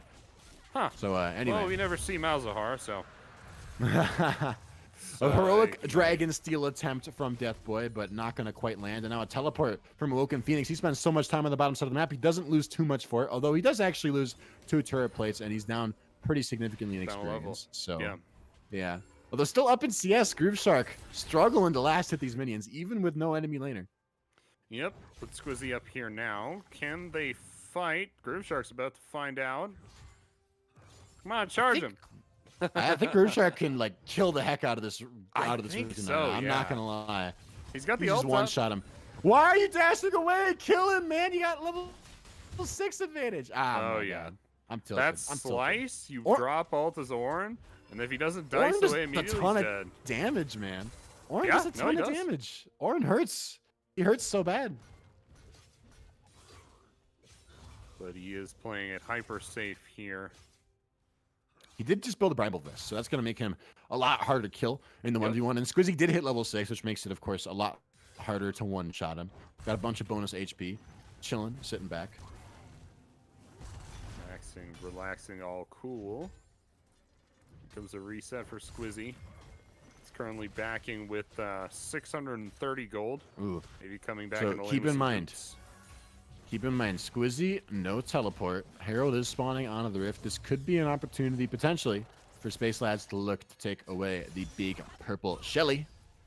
Okay, Carlisle? What? Just ulted backwards in lane, I guess. That's unfortunate. It happens. It does happen. It happens, you know? Sometimes you just gotta ult. Sometimes you just gotta go for it, you know. Sometimes the feathers aren't gonna land, and you just gotta send it anyway. And I guess that was the mood from Carlisle. Ignite, get some mid lane priority, feeling stronger in this mid lane matchup, up about 15 CS over Haley, which is about where he was last time around, I think. Getting some vision control on the bottom side of the river. But meanwhile, top side of the map, Space Lads starting up the Swift Herald. They have been spotted out. This could be a very bad fight for the Space Lads. Deathboy is not yet level 6. Awoken Phoenix is, however. Not level 6 yet. Look at the. Ooh. Collapse coming through. Wait, Deathboy's looking for the fight. You can't go in on that. You're gonna get stunned up. One shot by the Renekton. Squizzy gonna pick up her Phoenix, picking up that kill. Groove Shark doing what he can to try to clean up the mess. Double kill for the Olaf. I gotta be honest, Space Lads, you gotta know you have no business picking that fight. For sure, yeah, you can't go for that fight. At best, Deathboy goes in for the smites. Haley with the death sentence. Slink, I don't think you want to be that far forward, but Haley doesn't have enough mana for the Nether Grasp, and Slink is able to walk away under turret. Gets away scot-free with that one. Meanwhile, top lane, Woken Phoenix has the Herald, and he's looking like he's not afraid to use it. Now, you got to take the plating down before you drop the Rift Herald. Rift Herald does true damage to turrets, so we're going to see it here. They're going to get most of it. No, they're definitely going to get most of it, but they could have gotten the whole thing if they don't. And they might here. You know, they could have got the whole thing faster. They could have got the whole thing faster, darn it. It's not optimal. I'm a real analyst. Get out of my face. No, you're right, though. Just for those who may not know, Rift Herald always does true damage to turret plating, so you typically want to drop it. You want that turret to hit the turret. They want the Herald hit the turret when it's about 2 plates left. Now, Groove Shark and Deathboy not even able to walk into their own topside jungle. Space Lads, you play on your bot side. Haley is relatively strong. Tough Noob and Small Eagle are really strong. Screw the Orin. The Orin's playing weak side. Don't gank Groove Shark. Let him lose lane. Who cares? Go play on your bot lane. Go play on your mid lane. Good stuff here. Ignite pushing in with a 2-level lead. Just constantly throwing these waves into Haley. Haley has lots of good wave clear, but you don't always last hit the minions with Malzahar's wave clear, which can be pretty damaging. Malzahar is actually like really hard to last hit with sometimes, especially early game before you get some points into your abilities and some AP. I feel that. You can clear the waves, but yeah, you're not gonna always last hit stuff, which is, you know. Oh my god. I think Deathboy's looking for a dive, but look, Squizzy is right here. The flash shot is Slink. Gonna find a nice play, but a huge encore. Not an encore. Yeah, it is an encore. Flash forward from Carlisle using a Feather Storm to a lot of success. Small E-Girl probably going to be caught just barely. No way. Getting out to safety. Doesn't land. How is nobody dead? Now Deathboy looking maybe to re-engage. The curtains are closing. And a teleport coming through from Grimshark. He's got the Ornhorn. This spells bad news for that pressure. Squizzy flashing away. He's going to get caught with the early first. He might go down anyway. Carlisle smited, slowed the flash, and the cleanse not getting him out alive. Squizzy maybe faring a little bit better, but Haley's pretty fast. He's got the E available. Squizzy likely to burn down to that one over time. Double kill onto the Malzahar. Ignite trying to get back into the... Ignite my holes, trying to get back into the fight, but not able to. 2 kills for nothing. Space Lads once again with a massive collapse around the bottom side of the map, just like in game 1, and it pays off big. Good stuff there. You see Ignite pushing down the mid lane, looking for a bit of plating. They're going to get one off this turret before having to back off. Ooh, a lot of damage going down to Haley there on that trade. Nico is pretty strong at present time. Not quite on the mythic item yet. It's just Awoken Phoenix there at present time, but it's getting there. I'm pretty sure next reset you get the mythic item. Actually, no, Nico is like 400 gold, so not even close. Oh, Ignite's looking for the dive. Tanglethorn's not going to land. Haley going to probably have to recall and burn teleport on this one, though. Yeah, probably. I don't see Ignite stopping the Blitzkrieg any time soon. So yeah, it's going to be the teleport back in the lane for Malzahar. Please don't walk. Please don't walk in the lane. I do want to point out, Slink Hex Flash out of the bush. The hook goes wide. Actually lands onto Small E-Girl. Ragnarok out of the bush. Unstoppable. Awoken Phoenix going to pick up an easy 2 kills. Slink just barely staying alive as well. Nice play out of that pressure. Really good play there. Love the Olaf. Now 4-0 on this champion. Yikes. Awoken Phoenix issue. Yeah, made that play and threw his controller out the window. Yes, you do play Olaf with a controller. Don't at me. But he's back now. He's got it plugged back in, and all is right with the world. Still deathless on this champion. Yeah. The only... So, deathless on the champion. And I mentioned in Champ Select that I thought the best way for that pressure to win this game would be through the Olaf. So I'm a little nervous for Space Lads. That being said, the best answer for the Olaf might be the Malzahar in terms of like damage over time and just burning you down in the team fight. And Haley's fairly strong. Got the Leandries picked up already, which is going to really hurt like heck to Awoken Phoenix. Might have a hard time running through that, especially once some more AP starts to get stacked onto Haley. So I think neither team is in a terrible spot. We are looking at about a 4,000 gold lead for that pressure, which is a pretty immense gold lead, actually, mostly off of turret plating and those couple kills onto Awoken Phoenix. Everybody likes to talk about Ragnarok as if it's like a complete immunity to CC. And what people don't really understand is that it's only complete immunity to CC for 6 seconds. So when you talk about comps like the ones Space Lads are playing right now, it's kind of like, oh, well, they got a bunch of CC, but it's fine. He has Ragnarok. And the reality is that if you're opening a fight... There's the combo.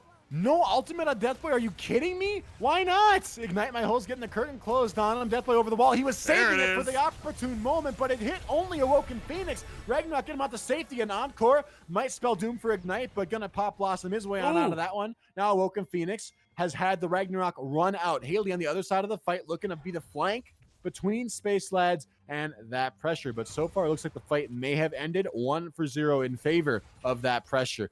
Noob might be looking for more, but Carlisle's on a pretty nice flank here. I would say so. Squizzy's going to chase Groove Shark back up the lane. I don't know if you get the kill on the Ornn here. In fact, you might get this fight turned on you, so you want to be a little careful. But Haley taking down the bot side turret with all that great wave push that Malzahar brings to the table. Yeah, and it looks like that pressure of sort of opted to trade Herald for a bot lane turret, which is honestly a fine trade for Space Lads, right? If you're behind, Herald is worth a turret anyway, and especially at this point in the game when turret plating has already fallen. Who cares about second Herald? You stay alive, which tough noob, a nice sidestep. Might actually find the kill into Ignite, pops the Dark Harvest. Gale forces forward, he's going to find a shutdown, but he's going to pay for it with his life. He is going to go down. I think that is worth it, however, for Space Lads. A nice place from Small E-Girl to get herself out of that one alive. Just barely outside turret range, and Carlisle would have been trouble if they got stunned up under that range, but not quite. The ult not up for Small E-Girl, so I think they just got to back off here. Except you got Shelly, and Shelly is going to make short work of this turret. Yep, definitely are. So this will be the Seraphine 100% losing this turret. Maybe preventing a second charge off there, but it is that pressure taking the reset, looking to spend a bunch of their gold. They have 4 mythic items in the inventories, various inventories of these champions. You can see 2 gore drinkers, so definitely going to be looking forward towards the heal reduction coming through for Space Lads. They already have 2 items with Grievous Wounds on them, but I'd like to see a couple more come out. I want to point out next dragon spawning out of the rift in 3 short seconds. Both teams making some money moves, trying to get control over this pit. All ultimates will be available for this fight, but Small E-Girl is very far away, and that Hex Flash from Slink means he's trying to start the fight. Haley's got no spell shield, forced to flash away already. That was a good flash. Deathboy frontlining for his team. You might be chasing pretty far forward, Phoenix. Might have to Ragnarok out of this one. Curtains are being called onto Woka Phoenix. Drop very, very low. Finally pops the Ragnarok. A huge encore onto all 5 members of that pressure. And trying to the backline goes Squizzy, but the Nether Grasp is going to shut him down before he's got anything at all to say. That is the team fight Space Lads needed. 4K gold down. Who cares? Easy 4 for nothing and an Infernal Dragon on the side. Good stuff here from the Space Lads. They are taking it all the way into orbit on this game too. Things not looking so hot for that you pressure. Kill me, man. What's up, man? What's going on? Keep being you. That was brilliant. I love that. Thanks, buddy. I appreciate it. That. Yeah, no, they're taking it all the way into orbit here. They're going to the moon, but yeah, it is in the mid lane now. They're taking this outer turret. It should be the reset after this. They got a lot of gold in hand. And just like that, the 4K gold lead for that pressure has entirely evaporated. 100 gold separated these teams. Okay, 400. Maybe not entirely evaporated. Nearly entirely evaporated. Space Lads got to be feeling pretty good about how that last fight went. And at the end of the day, that was actually such an important fight. I feel like Space Lads, in game 1, so many of the big deciding team fights were fought around the bottom side of the map in these 5-on-5s. The collapse and the team coordination from Space Lads has just been out of this world. Even when the individual mechanics and the micro in these lanes might not be going so well, the Space Lads really are coming together. And honestly, Small E-Girl, such trigger discipline on that encore. The perfect Seraphine ultimate, really making everything just come through together for the Space Lads there. I got nothing but good things to say about it. And that all being said, that was a big swing for Space Lads, but the game is still pretty close. There's still 1,000 gold lead for that pressure. That's actually expanded a bit since that last fight. They're still strong. That pressure still have ways to make things happen, but I do think Space Lads outscale, and I think Space Lads are well on their way to making this a 2-0. Definitely Space Lads doing super well so far in this game. Like to see more items coming through for Deathboy. We pick up the Bramble Vest here. That's more Grievous Wounds on this team. It brings the total to 3 members with Grievous Wounds there. However, you have to attack 2 of them for it to proc. So I'd still like to see it come through from everybody else. It's just so easy to get the item, right? Unless you're like one tough noob and just really trying to get as much damage as possible, I think you need to have Grievous Wounds right now. That means I'm gonna need to see it from Small E-Girl, even if they only proc it from time to time, right? I don't know. I think Grievous Wounds is good for Space Lads. I think that QSS is like necessary for that pressure, especially for Squizzy. Woo! Oh, middle of the all map. The ults. Yeah, a lot of resources being burned, but that is going to be a fairly free pick onto Slink. Now Haley hugging this boss side turret should be okay, right? Still got the turret alive and well to help her out on the dive. Got to keep in mind, though, you can't release another grasp on the Olaf. Going to Ragnarok out of that one every time. Definitely there. It's not going to end too well for you. Woken Phoenix waiting in the bush. It's going to walk off. But he's walking off a bot lane. Is he walking fast enough? Because Baron has been started by Space Lads. It's been spotted out. A blue trinket from that pressure revealing the thievery here. And Awoken Phoenix almost on the map. This Baron is dying very slowly. Teleport has come through from Haley. There's all 5 members of Space Lads here, but Ignite My Holes and Slink are not far away, and a nice flank from Phoenix. I don't think this is a good Baron. The health bar on Deathboy chunks so low already. Space Lads are going to have to back away and offer a little bit of respect to that pressure. Definitely the Baron resets completely, and we see that pressure move up to sweep out some vision. The Pop Blossom onto 4 members of Space Lads. E-Girl rooted up, Encore onto only Slink, but somehow still alive. Group Shark calling to the call. The Forge got Ignite. Is going to go down to that one, but Tough Noob trading on the other side of the fight. I think back Ignite is still alive, and Space Lads with a 4-for-0. Just as quick, Ignite, a huge Pop Blossom. He says, I see your energy, small E-Girl. I'm going to match it. This Baron is ours. Huge stun coming down from Ignite on that fight there. Lots of low health bars here on the side of that pressure, but you only need 1 HP to live through a fight. And that's basically what everybody has here. If they survive this Baron, and it's looking kind of close for them, they will take that on all 5 members. Now looking to push out of their base and get this power play underway. The gold lead as it stands is at 4,000 in the favor of that pressure. Looking to expand that now. Okay, I want to say, Dragon spawning in 20 seconds. This will be a big fight. Dragon fights have historically this game favored Space Lads. And guess what? No flash on Ignite, no flash on Carlisle, no flash on Squizzy. I talked about it in Champ Select. How do that pressure force a fight without flash on Slink, without flash on Ignite? They're going to have a hard time doing it. That sentence on a Groove Shark to start things off, but he is very tanky on the Ornn. And right now, Space Lads just buying time for the rest of the team to get there and for that Encore to come off cooldown. Call the Forge got almost ready as well. Another death sentence on a Deathboy. Again, the tanky frontliner. You're not going to get much damage off. The Dragon Dance has begun, and meanwhile, Space Lads buying time. Haley getting hooked. For some reason, Slink dive from the back line, but he's going to instantly get blown up. Haley, chunk very, very low. Going to go down. A nice Featherstorm finds 2 members of Space Lads, but Awoken Phoenix might get run down on the other side of the fight. He's not going to be able to find a kill on a Tough Noob, almost for sure. Crit picking up that one. 2 for 3, but Dragon going to go over to that pressure. Meanwhile, the rest of the fight scattered. Everyone's resetting. Space Lads on the losing side again.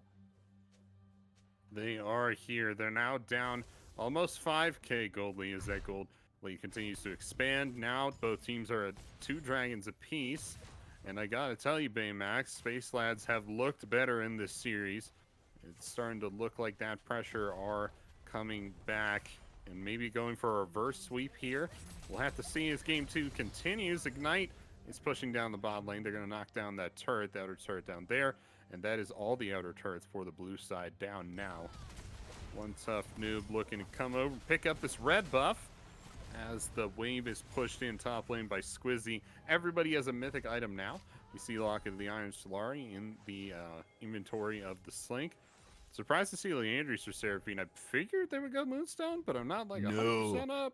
No, Leandris is so good on Seraphine. Leandris does so much damage. And the biggest reason Space Lads couldn't make that last fight come through was they just didn't stall quite long enough. Groove Shark had his ult up in like 1 more second when that fight started and when Haley got 1 shot. Small E-Girl as well, waiting like 5-10 more seconds for that Encore. So those were the 2 biggest team fighting ultimates on the side of Space Lads that weren't quite available yet. And if that death sentence from Slink had not landed on the Haley, I think that fight goes totally differently. So credit to Slink for finding that weave through the front line, through Deathboy, through Groove Shark, and landing it onto that priority target. I think that was very well done by him. I would tend to agree there. Deathboy on blue. Next objectives are 3 minutes away, so it'll be a random death bush fight. Maybe the Space Lads looking for a pick. They certainly have a lot of pick tools under their belt with the ultimates from Deathboy, from Haley. So it could be something that they potentially look for. See a couple members of Space Lads pathing topside here. Yeah, look at this. Carlisle's nowhere nearby. Call the Forge God going to come out. Not going to land on the Squizzy, but who cares? Looking for a one-shot on the small E-Girl. Almost gets it. Forces out the Encore, but that's a fat shutdown kill on the Tough Noob. Mid lane, though. That pressure looking to trade it back with the turret.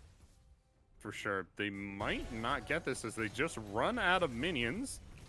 But still plenty of minions up top side here for the Space Lads. They're going to take that, the last of the outer turrets there up in the top lane.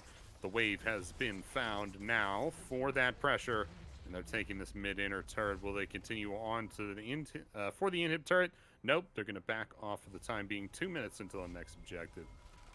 And Haley getting on out of the bot lane, managing to crash a wave.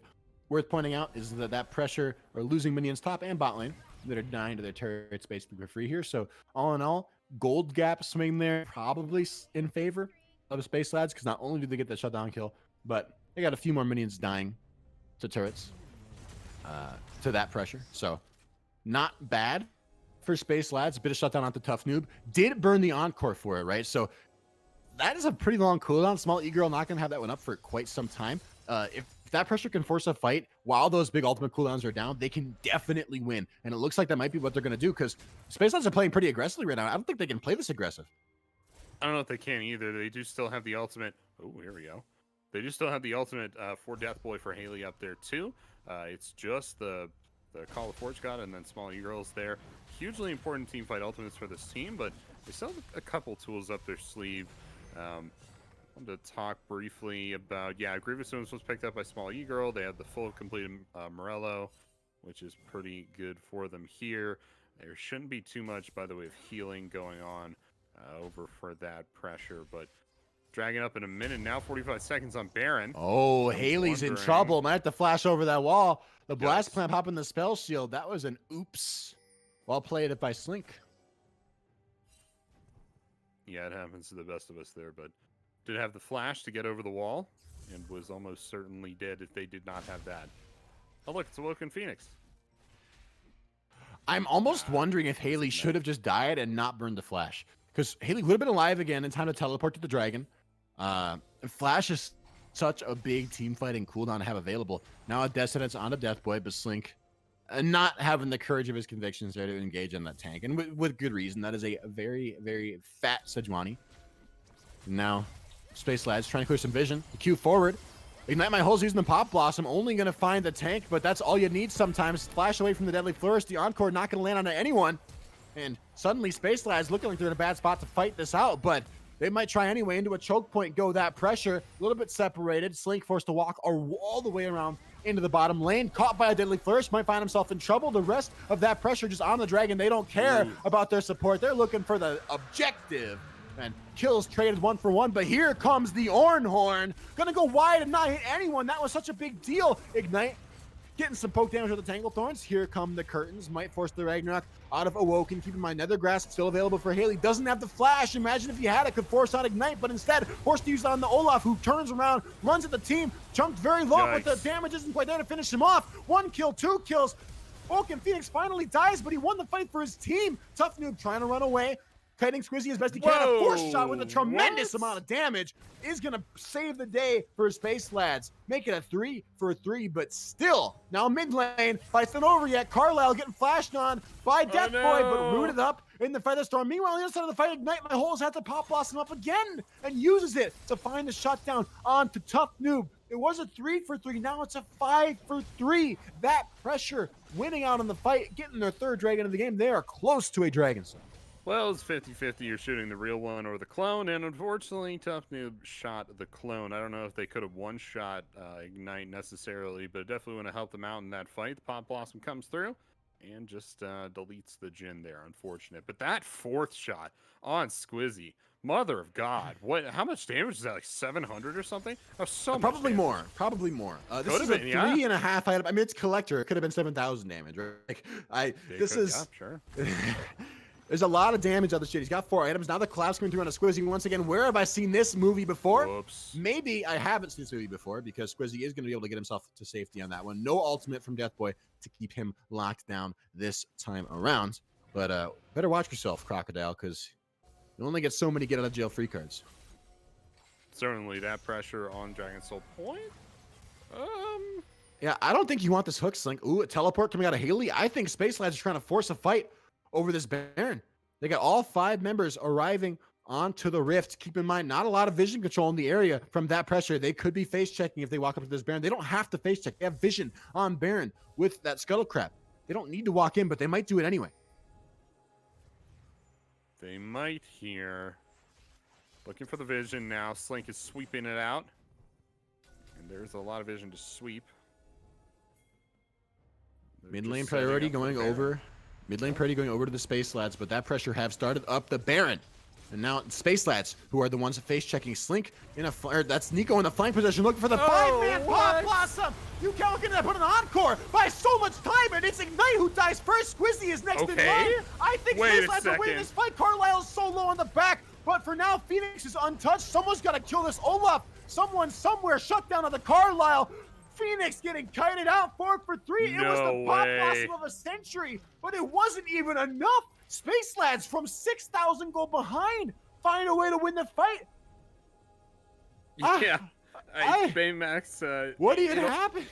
It all started off with the Pop Blossom, right? And unfortunately for Ignite, Haley still had the spell shield up, that passive shield when the Pop Blossom went off, so it didn't actually hit them. Haley turns around and just immediately ults the Nico, and that resulted in their death fairly quickly. After that, it seemed like the follow-up engage from the remainder of that pressure was basically almost perfectly countered by everybody on Space Lads. We saw a lot of damage come out initially from Groove Shark and from Death Boy there as soon as they came out of stasis. I don't actually think Groove Shark got hit by the Pop Blossom. I think they were too far forward. Small E-Girl started laying down the damage there as well. Yeah, the encore was huge. Yeah, the encore is super big. At some point, one tough noob walked all the way back and dropped the curtain call. Was able to get the kill onto both Carlisle and also, I think, got the kill on Awoken Phoenix directly after the curtain call finished. But ended up a triple kill with that fight. And it was just a really, really well played fight from the Space Lads. But such a shame that Ignite would start off that fight with such a good Pop Blossom, and there's just no follow-up. I know, and I want to point out, Grievous Wounds has been picked up by every member of Space Lads now. So they have heard your cries, your pleas, and they have delivered. And now, 27 seconds, Infernal Soul for that pressure. All 5 members of each team with all ultimates available. No flash on a lot of key carries here. Ignite does have flash, can look for a massive Pop Blossom play. Will it be enough is the question in my mind, because we saw the 5-man Pop Blossom last time around and it wasn't quite enough. And right now, Space Lads walking to the bottom side of this dragon pit. They're walking probably the correct way to dodge out of some of this engage. Bestie Girl getting hooked from downtown. Pop Blossom gonna find almost nobody. I take it back. Haley flashed away. That's an encore onto almost nobody. Double kill for Awoken Phoenix. Everyone in Space Lads is just getting murdered. The encore found no one, and the follow-through for that pressure that wasn't in the last fight has found its way into this fight. Tough Noob trying to make something come through for his team here is going to get hooked up by Slink, who, keep in mind, does have the Infernal Soul, but Tough Noob does a lot of damage himself. Big shutdown. The dodge out of the 4th shot is there. He finds a trade, but it's still a team fight win for that pressure, right? At 5 for 3, they got the Dragon Soul. Oh my, wow. I don't know what Definitely a win for that pressure, right? I mean, you get the Dragon Soul, you end up getting the ace at the very, very end there. But man, one Tough Noob certainly put in the effort to mitigate some of the losses they were taking, right? Gets a triple kill there on the back end of that fight, and is able to at least get something for themselves. And all of a sudden, even though that pressure won this fight, this Jhin got that much bigger, right? So that next fight might not go so well for them. Yeah, very nearly full build on the Tough Noob. I want to point out too, once again, it's tried and true almost every single team fight. If you want to know who's gonna win, check and see if Ignite has flash. If Ignite has flash, can find the backline members with a solid engage. It's not looking good for Space Lads, right? Haley and Smolly Girl chunked solo at the very start of that fight, but if Ignite doesn't have flash, so much harder to look for those Pop Blossoms, and all of a sudden, it's so much easier for Space Lads backline to walk up and play and position a little bit safer. Baymax Space Lads have to stop walking into situations where they don't have vision control, right? Check out the river right now. There's at least 3, maybe 4 control wards in there for that pressure. There's almost nothing here for the Space Lads. They're walking into these river areas, these contested grounds, without any kind of vision. And the reality Tough Noob is, looking for a fight. A nice dodge out of the deadly flourish by Slink. He might find himself in trouble. That said, it's going to go wide. I thought we might see the full commit out of that one. almost, yeah. Carlisle definitely felt committed to with that bouncing grenade, dealing like 600 damage to them or something. Not sure what happened there, but yeah, you got to stop walking into these blind areas, because that's how Ignite is getting these ults onto your entire Tough team. Noob. Gale Force forward. The force shot is there, but not quite in range. It's the Pop Blossom. That's not worth it. Tough Noob. Oh, he's out. He's still alive, but Grove Shark misses the final hit from his Orin Horn. Just to put the cherry on top of that fight. Straight in the backline, Carlisle stunned up, forced to use the cleanse, but is gonna root up Death Boy. Force a flash out of him. Infernal Soul chucking low. Meanwhile, a flank out of Squizzy and out of Awoken Phoenix. Small Girl still alive for now. Tough Noob looking for the force out of the wall. Not enough damage to kill Phoenix. Already, Small Girl run down, but Tough Noob still alive. Gonna find one kill into Awoken Phoenix with a fourth shot. Wow. He's looking for another one. He got it. A double kill. Carlisle and Ignite no way into the fight. No ultimates available. It's a 2 versus 3, and they've got to back out. Space Lads coming up with another win somehow. Definitely there. Groove Shark drops his stone plate. Try and save a little bit of the burn from himself there. They're going to take the inhib here.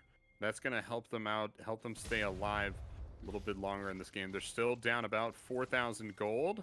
As you see the items coming through, that's Rabadon's death cap completed for Ignite. That is very, very spooky here. I want to point out, mid lane inhibitor broken open. Ignite is looking for maybe another fight here. The Pop Blossom is available, but Space Lad's going to play a little bit safer. Back out after that one.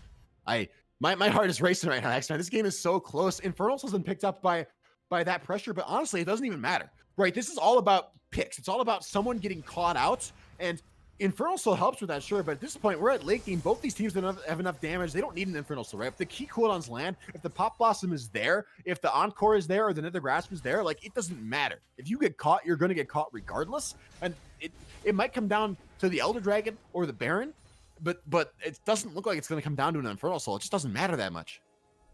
Yeah, either things are very binary, right? You either die or you don't. We did see the rare occasion where one Tough Noob was able to survive enough damage to be able to flash out of the big Pop Blossom, but that was a very rare occurrence. And it enabled... Tough Noob is playing so aggressive right now. Look at his positioning. Yeah. Oh my god, he eats the death sentence. He's gonna be in trouble. He doesn't have flash, but he does have Gale Force to keep himself alive. Meanwhile, no Featherstorm now on Carlisle. Burned on that one. Seraphine gonna do a lot of healing on a Tough Noob, trying to keep him topped off, but the Infernal Dragon putting in work for the side of that pressure. Death sentence onto one, not gonna take it. Carlisle now in the front line for his team, has no ultimate, does have flash. Baron been started up by Space Lads. That pressure, you're gonna have to walk in at some point. They're trying to face check that vision. Groove Shark's got ultimate. Smolly Girl's got ultimate. How do you walk into this team when they have vision control? You gotta try, and that's what that pressure are doing. Call the Forge God gonna come out, finding on a 2. Nice encore onto Oka Phoenix. Pop Blossom's gonna find several members of Space Lads, but not Tough Noob. I can't tell who's winning. It's 3 for 1, but Tough Noob is still alive. Who wins the fight? It's that pressure. Tough Noob, you're not gonna carry 1 versus 4. You can try. The curtains are opening, and they're not going to close onto anybody. Force shot isn't going to find a kill. 4 for 1. Space Lads die again, and they might not lose the Baron for it, but they might lose the Elder Dragon.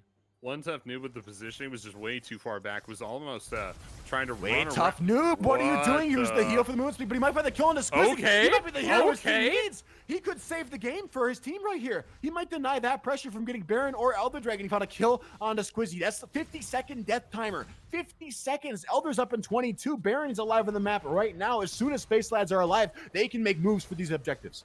He's playing like an absolute madman right now. Dragon is spawning in less than 15 seconds now.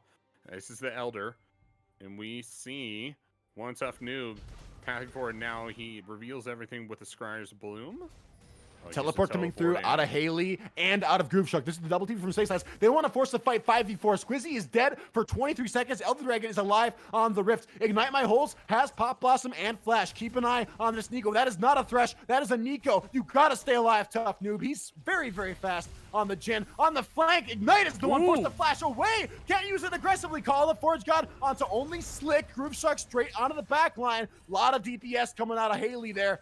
Nice silence onto 2 members of that pressure. Squizzy is now alive, has the teleport available, but the Elder Dragon has been started up. Ignite on a reset with no TP. This is going to be a 5v4. Best case scenario for that pressure. There's no way they can contest this Elder. It's going to go down almost for sure. Trying to smite it away. It's been stolen by Phoenix, but he's going to go down for it almost for sure. 1 kill for an Elder Dragon, that might be worth it for that pressure. But guess what? Space Lads with a jungler dead, they're free to roam right onto this Baron. Or maybe not, they might just go for the end. Could go for the end here. One tough noob is leading the rest of the team up the mid lane. Got to be careful of the death sentence. Don't disrespect the Elder Dragon. Damage the Pop Blossom. You got to get out of dodge on that one. No flash on Ignite. Used it in the last fight. He's going to get one shot. The stopwatch can only keep you alive so long. Shut down to the Deadly Flourish. And Squizzy can't walk in. Doesn't matter if you have Elder. If you can't get the health bars low enough, you got to get him below 20%. Space Lords, or Space Lads, picking up 1, picking up 2, picking up 3. A triple kill for Tough Noob. This game was the most back and forth game that I have seen in quite some time, but I think, X-Man, it is finally over. 4 members of that pressure dead. Sure, Awoken Phoenix is alive in 7 seconds, but Carlisle and Olaf are not going to be enough to stop the Space Lads onslaught. This is the biggest upset that I have seen in quite some time here at Style Esports. First, this is turret dead. Second one under siege. Awoken Phoenix trying to find the backline. Chunk and Haley very low, actually. Struggling to do damage to kill off this Olaf, and the inhibitors respawn, but no Elder Dragon on the Olaf means that Space Lads are alive for now, and Carlisle is dead on the backline. Just cannot step to a full build Jhin. 7 seconds on Slink, 5 seconds on Ignite, 5 seconds on Squizzy, but the Nexus is open. Space Lads pulling out not a space loss, but a space win. 2-0. That pressure get upset in a big way. That win was cosmic in size. That was so huge for them. It's just a 70 LP difference between these two squads. There's no way in any world that the Space Lads should have won this, but here they are winning it anyway. What just happened? One Tough Noob has got to be the best AD for like 100 LP radius on the ladder right now. He had a crazy game. I'm not going to deny it. Tough Noob had some insane plays. I also want to highlight, oh my God, I can't read her name. I forgot her name. I'm sorry, Small E Girl. I'm sorry, I forgot your name. You had some crazy encores. Game 1, you were nuts too. Like, you two in the bot lane, that was all kinds of bot diff. And that's not to throw shade at Carlisle. That's not to throw shade at Slink. Slink has some nasty hooks. Carlisle had some great ultimates. But, oh my God, you two are putting in work for your team in both games. And I don't even want to say especially this game. In both games, it was just huge. The Space Lord bot lane, that was nuts. This is pushing a 70,000 damage Jhin game here for this guy. Like, what's going on? I don't understand how he's this solid on the champion, but this was one of the better AD performances that we've seen in quite a while here in Style Esports, just in terms of like raw dominance. And the way both these teams were playing, this did not look like a low gold to like mid plat game. This looked like high platinum at least. There was a lot of really solid rotations, a lot of really solid macro gameplay from both of these teams, and especially from the Space Lads. Some of those rotations looked like pro, right? It was crazy to watch. Some of those rotations were very good. I'm impressed by both teams, to be honest. I don't feel like okay, coming into this game, Space Lads, I keep saying Lord, Space Lads were definitely the underdogs in terms of elo. But I don't feel like that pressure just showed up and underperformed. Yeah. I feel like the Space Lads showed up, and they showed up. Like they had great performances, and once again, especially around the bot side of the map, I have nothing but kudos to give to the bot lane, both AD carry and support for Space Lads. It was great. It was good to see. Yeah, no, this was a lot of fun to cast. I really enjoyed this series. One of the better 2-0s you could see out there, and definitely not one that we were expecting tonight. We were thinking maybe 2-0, but not this way.